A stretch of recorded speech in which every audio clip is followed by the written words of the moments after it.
Hey everybody, this is Carissa Keister from Stillwater Area Public Schools, home of the ponies, and you are listening to Pony Voices. On this show, we celebrate the amazing people of Stillwater schools and give you an insider's view of what is happening across our district. Not only is our mascot unique, so are our stories. So grab a cup of coffee, get comfy, and settle in for our latest episode.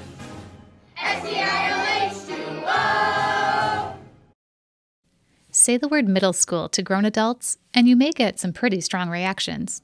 Trust me, I tried it, and here's what I heard from some of our very own pony staff. I'm trying to think back. Middle school so long ago. I don't even remember middle school. It's a very challenging age. There's a lot of emotions going on. It actually feels a little bit like it was a fog, like I don't even really remember. Unpredictability, impulsivity. I remember as a middle schooler being incredibly awkward. Would I go back to middle school? Not in a million years. We probably all have stories from our own middle school years that still make us feel uncomfortable. Hollywood has made some serious money off of the awkwardness that stems from these formative adolescent years. But are those stereotypes really true here in Stillwater schools? To find out, I talked with some of our very own middle school students. They all make middle school seem terrifying. They're like, middle school is the worst experience of my life. And I'm like, it's not that bad. It's definitely nerve-wracking for, like, the newer students. My sister warned me about the hallways because those are a pretty big thing.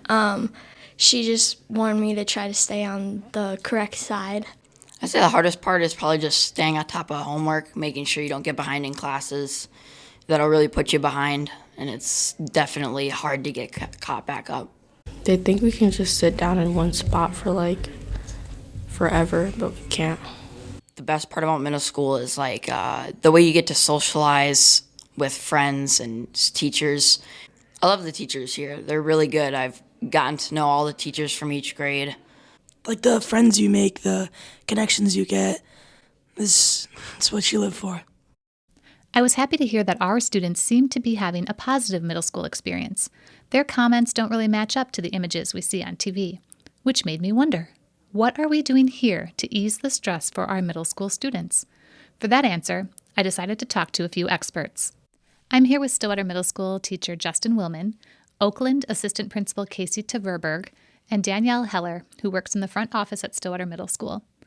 As we heard from our staff and students at the start of the podcast, middle school can be awkward and maybe even a little scary. So the obvious question I have for you is, why in the world did you pick middle school? I didn't pick middle school. It kind of just found me. It was my first job that I interviewed for and got the position. And if you would have asked me as a student teacher or when I was getting ready to teach, I was not, middle school was not on my radar. And then I fell in love with it over the first couple of years that I was teaching it. So it's really unique. And like I said, it wouldn't have been my first choice or thought of levels to teach at, but yeah, it's been really fun. I can't see myself anywhere else. What about you, Casey? Why middle school? It is something different every day. Like, you never know what you're gonna get. One day they love you, the next day they may be mad at you. Their emotions are all over the place. You still get to help kind of form, who they are and just how they handle things. And it's small to us, but big to them, like their problems and their situations and whatever. So just teaching them not just math and science and social studies, but how do we resolve conflict? How do we work through something in a healthy way, and teaching them that, and it is super fun. I think middle school kind of found me too. We have a joke in the Stillwater Middle School office, at least, that we all work there because we all are still middle school students, and we have that humor. So, amen. Yep. Yeah. You have to be a middle school student to a certain point to work there. So. I love that. That's a good segue. So talk a little bit about your middle school experience. So what kind of middle school students were you? I was a pretty big nerd and just tried to fly as far under the radar as possible. If I wasn't being noticed by my teachers and my peers, I was A-okay with that. Like, it was the place where I made a lot of, like, lasting friendships. Elementary school, like, you're making so many relationships all the time. I feel like everybody's your friend in elementary school, and then it was middle school that really cemented in some of those relationships that I still have today with good friends that we go back to visit when I go back home from Stillwater to up in northern Wisconsin. So it's definitely when I found my kind of weird and like connected with other kids that were on that same weird level and met a lot of good friends, like Justin said. Two of my best friends are ones I met in 6th grade, so how we survived middle school together, I don't really know. But I would say I went into middle school also because it was challenging for me. I got good grades. I had to work extra hard, I would say, to get those good grades. ADHD wasn't really around then, but I definitely got kicked out of class. You set me next to someone, like those little memes, like, no matter who I sit her by, she's still going to talk. Like, I've tried everything. Like, I was that kid. I will talk to everybody in the room, no matter where you put me. I wanted everybody to feel like they belonged and that they had a friend and someone to talk to and whatever else. But I did not have an adult that I really connected with, which is why I wanted to go into middle school as well. I love that, how you turned your own middle school experience into something that you wanted to do as a career to make sure that other kids didn't have that same experience. Justin, you touched on that too a little bit about what middle school was like for you. Do you have students like you in your class? Oh, yeah, absolutely. Like, those kids that are sitting quietly in your room, they're observing everything, and they're taking notes. They're kind of, even if they're not outwardly, like, showing you that they're kind of figuring it all out and figuring out who they're going to become. Like, they're still working at it. I remember, like, when I was in middle school, there was this brief period of time where, like, I think pipe jeans were just kind of starting. And for whatever reason, it was cool to wear pipe jeans that were lined with flannel on the inside, and people would peg them up. And I would have never, like, came out and, like, complimented somebody on their cool pipe jeans with the flannel lining. But I was taking notes, and when that JCPenney's catalog came around for Christmas shopping, I was all over that, trying to find the coolest pair of pipe jeans with flannel in them. So circling what you liked. Yeah, Mom, I want these, these, and these. So So maybe not JCPenney catalogs anymore, but you can relate to what our kids are doing, trying to fit in. Yeah, absolutely. Yeah, and it's that time, like, they're figuring out who they are based on what they're seeing around them, and like, oh, I like that person. I want to be more like them. What are they wearing? What are they acting like? And I think that's one of the joys that I have as a middle school teacher. Like, as they're figuring out how to be an adult, showing them how to be a positive, contributing adult that can let stuff roll off their back and move forward and keep making progress. So that's awesome. Casey, you talked a little bit, too, about your experience. How do some of the experiences you had in middle school influence how you work now as an assistant principal? Oh, gosh. I see kids like me every day. It's the talkative ones. The teachers try everything that they can. Our teachers are awesome. Like, they will work and work and work with a kid. But they just don't have, they have 30-some other kids in the class, so it's hard for them to make that connection. So when I get to talk to them, I tell them, like, I was just like you. Like, I totally get it. I struggled too. I talk to everybody. Like, can you see how that's impacting the rest of your class, And then making that time, I think what gets missed is bringing the teacher and the student back together so that they still have that relationship and it's still a trusted adult. Like, just because you struggle one day, like, I'm not going to be like, oh, you can't come to my class the next day. It's like, no, it's a fresh start. Hey, we're good. Like, bring them together. And it really, like, the restorative piece of it is something that I really focus on as a leader, is being able to restore the relationships, whether it's peer-to-peer, teacher to teacher, teacher to kid, like family to school, like whatever it might be. That piece, I think, gets missed in a bunch of schools or districts, and I think that's a really important piece, and that's kind of how I bring that to the table at my building. There is a lot of drama in middle school. I mean, I think I remember that from going to middle school myself. And, of course, we see it on TV every day, all the drama in TV and movies. So it's real. Tell me developmentally, why is that the case? Can you talk a little bit what's going on with middle schoolers? They're responding out of emotion. They're not, when they reach that level, like, your critical thinking part of your brain literally shuts off and you are just all emotional. So, like, you can't even reason with a kid. I can't even have a conversation until I get the student to a point where they can breathe and they can actually critically think about something and see other perspectives, because until you can get to that, it's just defensiveness and anger, or they're mad and yelling in my office, not at me, but just it's a space for them to do that, and then they're crying and you're like, okay, tell me what you're feeling now. Like, So it takes time to get them to the point where they can actually have a conversation and identify what they're feeling and then how to work through that with them. Like 8th grade too, specifically, they're starting that transition from like looking to the adults in their lives for an example and guidance to looking around them and paying much more close attention to their peers. Correct. And what they're doing, the way they're acting. Their social group becomes such an important piece in who they're going to become at this age. So, yeah, I don't know, that I think that's both a beautiful thing that happens in 8th grade, but it's also one of the challenges that we're up against in 8th grade, like still making ourselves relevant in their life and being a voice that they want to hear and listen to and seek for guidance. So yeah, their inability to make decisions too, just stemming from like the emotional thing. Like they just don't have the capacity to go through and make some of these decisions, and they don't have like their brain doesn't work in the future. So it's the here, the now. I'm going to do this now, but I don't think about what's going to happen in an hour or next week or whatever it may be, and so that decision making, aspect is just not there. And then we add in the emotions and they can be a big hot mess 1 hour and then on top of the world next hour. Yeah. So as you talk about that kind of that drama and that up and down and the emotions and all the angst and the energy and the hormones, how do you teach? How do you teach when you have all this going on? A lot of song and dance. They I don't know. I'm a firm believer that you get the energy that you put into it. So the step one is just, careful planning that's developmentally appropriate. You gotta kind of meet them where they're at.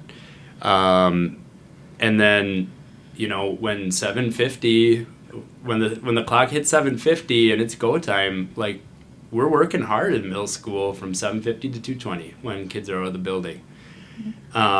And our breaks during the day, I don't know about my colleagues, but I know I use a portion of my prep and my lunch just to kind of like find a quiet spot and decompress a little bit so I'm ready to put the show on again for them. And they need it. Like, if you're going to get energy and enthusiasm out of them, you got to pour energy and enthusiasm into what you're doing in front of them. And love, too. Like, our 8th graders, and our middle schoolers in general, they need to feel like we care about them if they're going to care about the things that about us and about the things that we're trying to teach them. So that's exactly what I was thinking too. Like, no significant learning happens without a significant relationship. So they are not going to be receptive to what you have to say, what you have to teach, if they feel like you don't like them, or you have a problem with them, or you're mad at them, or whatever it might be. So it really is that foundation of the relationship, like investing the first 2 weeks, 3 weeks, and building the relationship so that you actually have that place in their life. Well, and it's something that you gotta like keep up throughout the school year, right? You continually invest time in that relationship. Even when I'm not front and center in the classroom, I'm filtering around the room, checking in with kids, asking them about their weekend, asking them about their break. The days we come back from a long break, almost my entire focus is just kind of catching up with them. And they need it throughout the whole year. They need to be reminded constantly that we care about them, we're invested in them, and hopefully out of that we get a little investment in what we're trying to teach them. And making it fun. Yeah. Like, you have to make it fun. They're middle schoolers. Like you said, like, we all are middle schoolers at heart if you work in a middle school. Like, you are just like them. You want to have fun, and it is what you make it. Yeah, and you learn what the fun stuff is by building those relationships. I mean, that's all middle school is building those relationships, and it's not just teachers or the admin. Like, I had one girl come in last week, and she beelined right for my desk, just went all the way around right to my chair and just collapsed in my arms. And it was because she broke up with her boyfriend. And he was spreading rumors. And, and it was just like she couldn't do that with a teacher necessarily in front of the entire class. Nor would the teacher, like, be able to embrace her quite like I got to. And so it really is just building all those relationships and then using it for fun and using it for learning and to just keep them going. What might surprise people about middle school today? We all kind of have the image of what it was like when we were kids. What's different? How has it changed in recent years since you were a kid or even just since you started working in a middle school? Social media. Social media, yep. Social media and phones. Oh, that is like 80% of the drama, maybe even more, that comes through. You know, they have surpassed the knowledge of some of us who even started to grow up with technology in high school or college or any of that, you know, and they're so smart. They are super smart on technology. You will put things in place. Like, we have these things in our network that will block games. Well, they'll find ways around that to go play games or get on social media or do videos, and it's supposed to be meant for something positive. But again, they're impulsive and they don't always think about what they post, or they post something and they're mad because it gets spread around. And it's like, if you do struggle at school or someone says something or you're in a conflict, it doesn't stop at school now. Now it carries into the evening and into the morning, and then they're coming into your building just fired up, you know, and just that takes up a lot of time. Yeah. These two went straight to social media, and I think you touched on it. Like, that focus on social emotional learning, that just I don't feel like that was present when I was going through middle school. And I love that it's a focus because it's exactly what those kids need. Yeah, I mean, if they leave my Spanish level 1 classroom at the end of the year, being able to speak and understand some Spanish, I'm super excited about that. But, you know, being able to control their emotions and be able to express those emotions in healthy ways, and know a little bit better how to interact with adults and their peers, like that's the main focus of what what they need and what we're focusing on in middle school. Turning them into little adults that are going to succeed once they move up to the high school. Every year you get a new group of 6th graders coming in, and they look so tiny when they come in, and a new group of first-time middle school parents. So what's the biggest concern you hear from parents and families as they come into the middle school level? I think a lot of our parents come with that anxiety of, is my kid going to be cared for? Are they going to be looked out for? Who's got my kids back when they're here at the school? With Stillwater Middle School, at least, the parents are almost more concerned with the size of the school and then moving from class to class, because that's not something they do in elementary school. It brings a lot of anxiety for the kid and a lot of anxiety for the parents of how they're going to manage.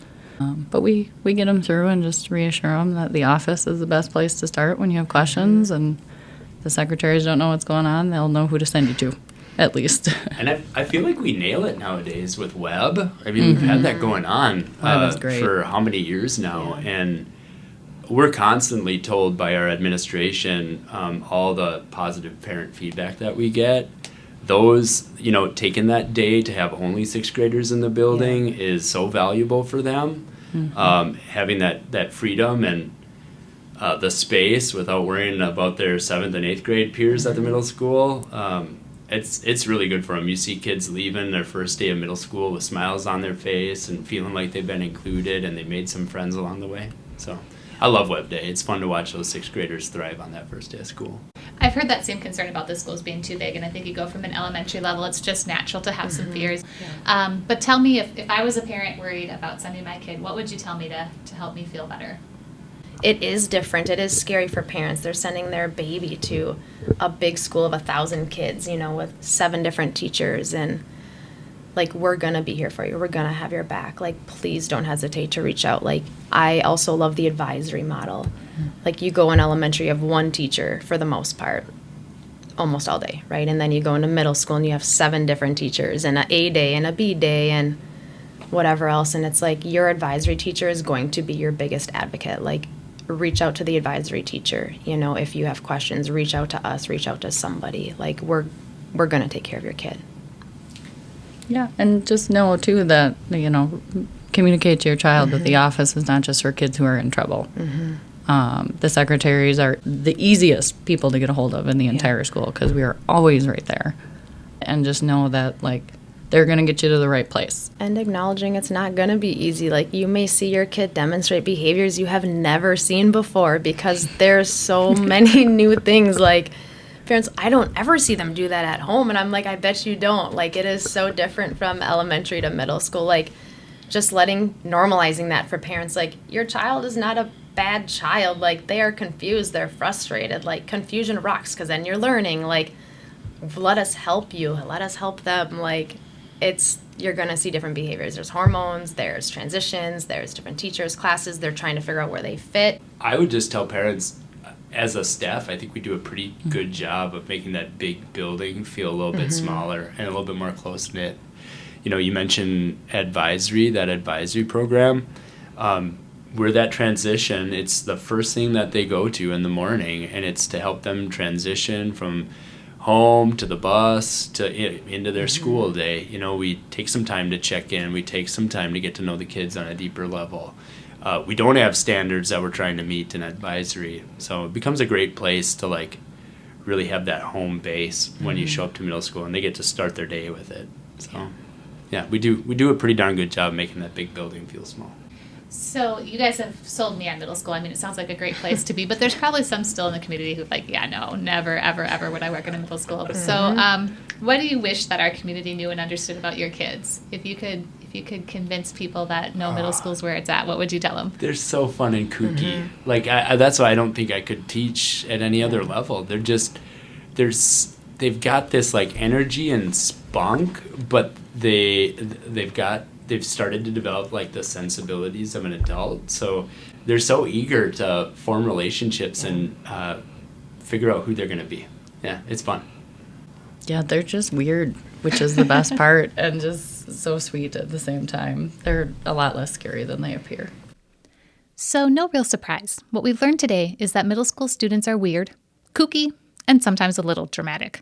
But we've also learned that they're really just hungry for relationships, acceptance, and a sense of belonging. Thankfully, that's what they're finding inside the walls of Oakland and Stillwater middle schools. If you enjoyed this episode of Pony Voices, please share it with your friends and neighbors, and be sure to subscribe to our podcast to make sure you never miss an episode. Until next time, go Ponies! STIOH2O!